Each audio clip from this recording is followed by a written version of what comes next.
Start with a two-word question, if I could. Jimmy Butler.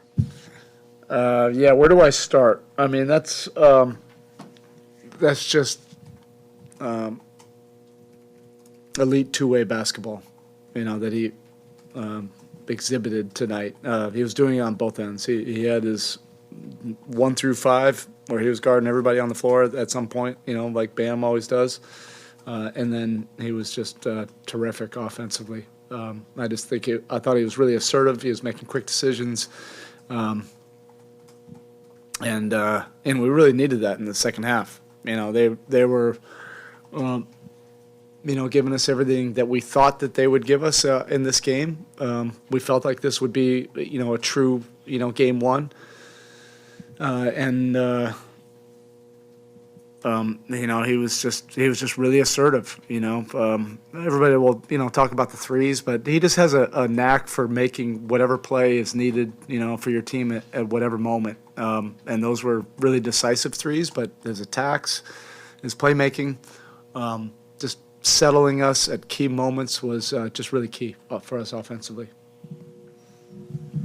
There was obviously a playoff level of physicality out there, and rotations got very disjointed because of foul trouble. How crucial was it that you had a bunch of guys with 3 and Jimmy had none? I think at that point, I'm not sure. I don't even know what he had in the game. He had none in the game. Right. How critical is that he was able to play his usual rhythm while you're moving lots of other parts? Yeah, you just really have to just manage, the game, whatever happens. You don't anticipate that'll happen, but I thought Caleb gave us some really good minutes. PJ, slid over to the 5, and that was the group that really, got us to the double-digit lead.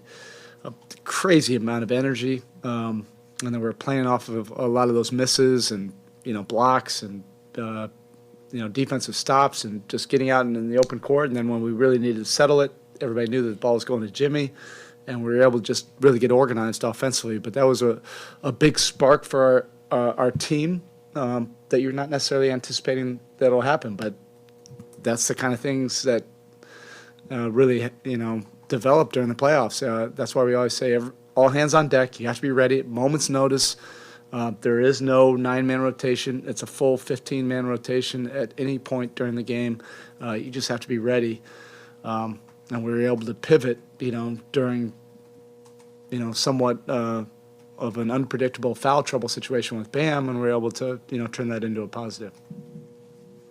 Made some adjustments, obviously, with John Collins in the starting lineup and the way they used Trey a little bit. How do you feel you guys played, defended them tonight, just with those adjustments and adjusting to those adjustments? Yeah, look, this is a great offensive team, that you're lining up against, particularly when they're healthy. And Collins adds a totally different mix, because of his ability to score the ball. He's a great speed roll guy, but he can also catch and finish in the paint. He has range. But they have weapons all over the place. They have shooting. They're like us. They have, three-point shooting everywhere on the roster. So your pickup points are a lot further than they are, against most opponents. But that's why they have number 2 offense, and they have our full respect. It also seemed like you couldn't take Gabe out of the game there in the fourth quarter. I think he played the whole quarter. What did his impact tonight defensively and also offensively with his big shots? Really along the same lines of what I was saying about Jimmy. Not to the explosive offense that Jimmy was able to provide, but it's the two-way basketball that's important. You're playing against a really good offensive team like that, and they're a disruptive defensive team. Since All-Star break, they do a really good job of forcing turnovers. They did that to us, particularly in that first half. So Gabe, can do a lot of different things, to contribute. He can defend. He can guard multiple positions. He spent a lot of time on Young, Bogdanovich, and then on down the roster. But then also, offensively, he's a threat. He's a great three-point shooter, but he can also facilitate for you, get you into offense, play off the ball. All the things that he's really been trying to develop for the last 2.5 years. They kind of built for a moment like this. to continue on the theme with Gabe, and you mentioned it after game one, he's mature for his years, it seems like, and it seems like that helps you have the confidence in him. The way he approaches these moments, do you see him as someone that you don't look at as a second or third year player, but as someone who... I certainly don't. No, I feel like we've had him for 10 years, and a big part of that was that he played for us for EG in Sioux Falls, so he already was indoctrinated into our culture, and then, the bubble, but he was, we had nothing else to do except for go to the gym. He was working out, doing player development, like, literally 4 times a day. So really got immersed into our program. By the time we left the bubble, it felt like he had been developing with us for 5 years. And then, a great year last year. Everybody was focusing on the wrong things. Everybody was focusing on his three-point percentage. It was just crazy. We were developing a different position for him, and he was a real pest defensively and really developing into a new position. He was a gunslinging two-guard that we're developing into a backup point guard, combo guard, and he embraced that. And it's been an incremental process for over 2.5 years. It's not like it happened overnight. And he's not a 20-year-old. Played 4 years in college and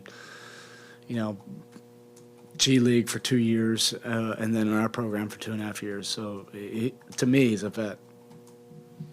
Erik, you obviously have a roster where a lot of guys contribute scoring.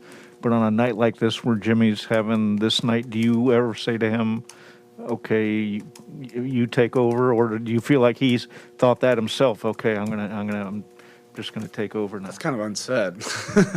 It's like get the ball to JB. You could just see it with our play calls. It's not like I have to make play calls. The ball is going to him, tonight.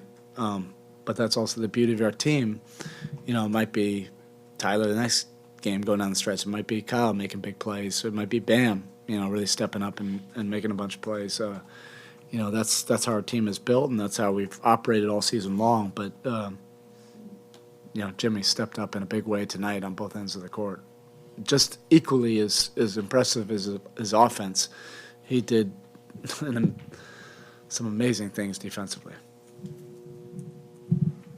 You had a player before in Dwayne who could not shoot threes or not shoot threes very well during the regular season. Then you get to the playoffs and there he makes a couple big ones. Jimmy obviously didn't shoot that well from 3 this season. Yeah, I know. Is there a way to explain? It actually is a good comparison because if you get in those pressure moments and the moments of truth, if you're on the other side, would you ever want to just give Dwayne Wade an open 3? You would not, because he's a killer.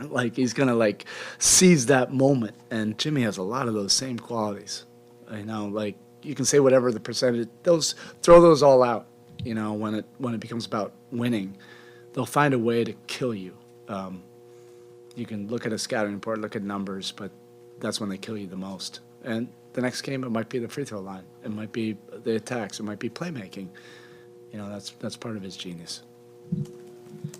Erik, all the in and out that you had this year with players kind of coming and going, you had a chance to experiment with a lot of different combinations and rotations maybe that you wouldn't have otherwise. Playing Kyle and Gabe together, which is something that you did in stretches this year, but for long periods of time today, why do you like that combination? Well, they're both two-way basketball players. They're both tough. You have playmaking from both of them. Kyle has really mentored him, so I think that's expedited all the development that we started with him, and it just it was on steroids once Kyle got here and put his arms around Gabe. And it just alleviates, a lot of pressure off of Kyle. They just have a great synergy between the two of them. If you can play Kyle off the ball, he's done that a lot, previously, in Toronto. You can play him on the ball, but if he needs, to play off the ball and Gabe get us into offense, we've worked through that now for several months. And there's sometimes things click, with guys. I can see the comparisons, that people probably will make on the outside. Kyle mentoring a young point guard, Van Fleet and Gabe, and I think those are, probably pretty valid. Spo, not to to diminish the importance of team structure, because we all remember 15 strong, but so often in league history, the team that's the last one standing, it kind of comes down to who your best player is. What type of confidence do you guys have as a group in Jimmy being that guy? The Yeah, I think everybody's looking for storylines, and everybody's looking for the same conventional box for winning a championship. It can be done in a lot of different ways. Jimmy is a max guy, a go-to guy, a killer. Like, however you want to describe it, like, who cares? He knows how to win. He knows how to help teams win. And the game is played on both sides of the floor. It's played with IQ. It's played with toughness. It's played with, making plays in those winning moments. It's not necessarily what everybody thinks it is, but I don't have, time for a whole diatribe about that. He's just a winner, and he showed that tonight. Talked a lot about Gabe and then also Caleb, two guys who played bigger roles tonight than in game one. What about tonight's game dictated going away from Duncan? Well, Caleb was just, he gave us some great minutes, and we were without Bam, and, we had to pivot. And that lineup really, took us from, basically a possession game. We got to double digits. We let it roll. It wasn't necessarily something I had planned, and it could be different next game. That's what that's what playoffs are about. You can't be rigid. And then you were after game one, you were talking about it can be unfortunate when you have to make a rotation change because of the narrative outside of your room with Duncan. Yeah, I think about that in December, January, February. I'm not thinking about that now. I know that, but since you made that change, you've won every game other than the Magic game where nobody played. Going back to that day, how hard of a day was it for you to have to talk to Duncan about that, and then also to talk to Max about it and how each guy has responded? Yeah, those are, they're also high-class problems. You got really talented guys, and we're trying to do something that's really tough to do, and trying to compete for a title. It's the hardest thing you can ever do in team sports. It requires sacrifice. It requires, guys committing to a role and utilizing your entire menu of your roster. And sometimes it's your opportunity, sometimes it's not, and you just got to give in to the team. And Duncan has proven in big moments that he can make a difference. He's so ignitable. It may be a next game, it may not be. We'll see. But he's always going to be steady. He's going to have that perseverance and grit, and he'll be ready. That wasn't the plan tonight. All right. Sorry. We've had to have covered it all. We'll find out, right? Early on, it seemed like the 50-50 balls were breaking more, maybe 70-30 or in the first half. 90-10. Just how frustrating is that? Is there anything to combat that? Yeah, should have seen our locker room. You think that whatever that was a month ago, you should have seen, like, at halftime. All right, thank you.